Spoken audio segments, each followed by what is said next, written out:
எழுத்தாளர் ராவி அவர்கள் எழுதிய நாடகமே உலகம் என்ற ஒரு சிறுகதையை பார்க்க இருக்கின்றோம்.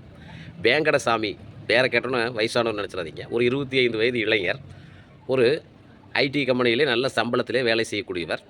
இவருடைய பழக்கம், இவர் ஒரு அடுக்குமாடி வீடு அப்பார்ட்மெண்ட்ஸில் குடியிருந்து கொண்டிருக்கிறார்.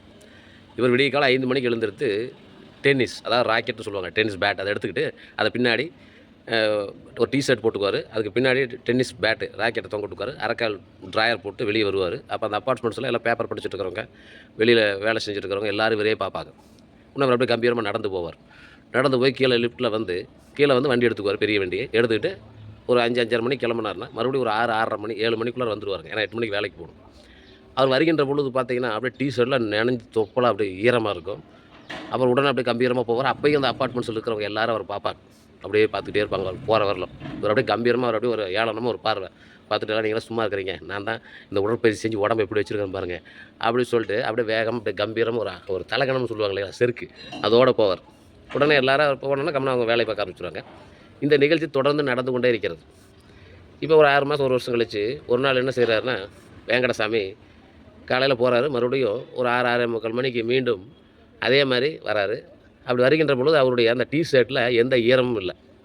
டிஷர்ட் ஈரம் இல்லாமல் அப்படியே போட்டு போன மாதிரியே இருக்குது. உடனே அவர் அப்படியே மேலே ஏறுறாரு. அப்போ அந்த எல்லோரும் பார்க்குறாங்க, வழக்கமாக பார்க்குற மாதிரி. அப்போ ஒரு வயசான பாட்டி ஒன்று இருந்தது. பாட்டி கூப்பிடுது, தம்பி வேங்கடசாமி, வேங்கடப்பா வாப்பா அப்படின்னு. உடனே இவர் என்ன பாட்டி அப்படின்னாரு, ஏன்டா இன்னைக்கு நீ இந்த பயிற்சிக்கு ஜிம்முக்கு போகிறைய, அந்த பயிற்சி செய்கிறதுக்கு பேட் ஆடுறதுக்கு அங்கே பைப்பில் தண்ணி வேலையாடா அப்படின்னு வச்சுங்க.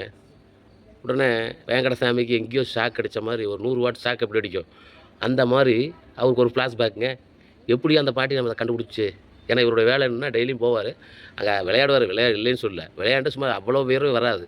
உடனே அங்கே பைப்பில் இருக்கிற தண்ணியை கொஞ்சம் எடுத்து, நிறைய எடுத்து டிஷர்ட் இருக்கு இல்லைங்களா, அதில் ஊற்றிக்கார். பார்த்தா வியர்வை கொட்டுற மாதிரி இருக்கும். அப்போ எல்லோரும் நம்மளை பாராட்டணும், இதுக்கெல்லாமல் பாராட்டு அப்படின்னு ஒரு நாடகம் போட்டுட்டு இருந்தார்.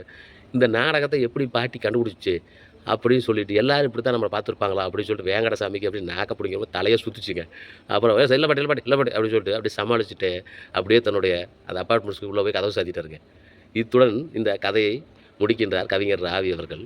ஒரு எளிய மக்களுடைய வாழ்க்கை எவ்வாறு இருக்கிறது, நமக்கு தான் எல்லாம் தெரியும் அப்படின்னு எல்லாம் இருக்கிறவங்களுக்கு எல்லாத்துக்கும் எல்லாமே தெரியுங்க. அதை வெளியே சொல்லாமல் இருக்கிறவர்களும் நாம் அவங்களுக்கு தெரியாதுன்னு நினைப்போம்.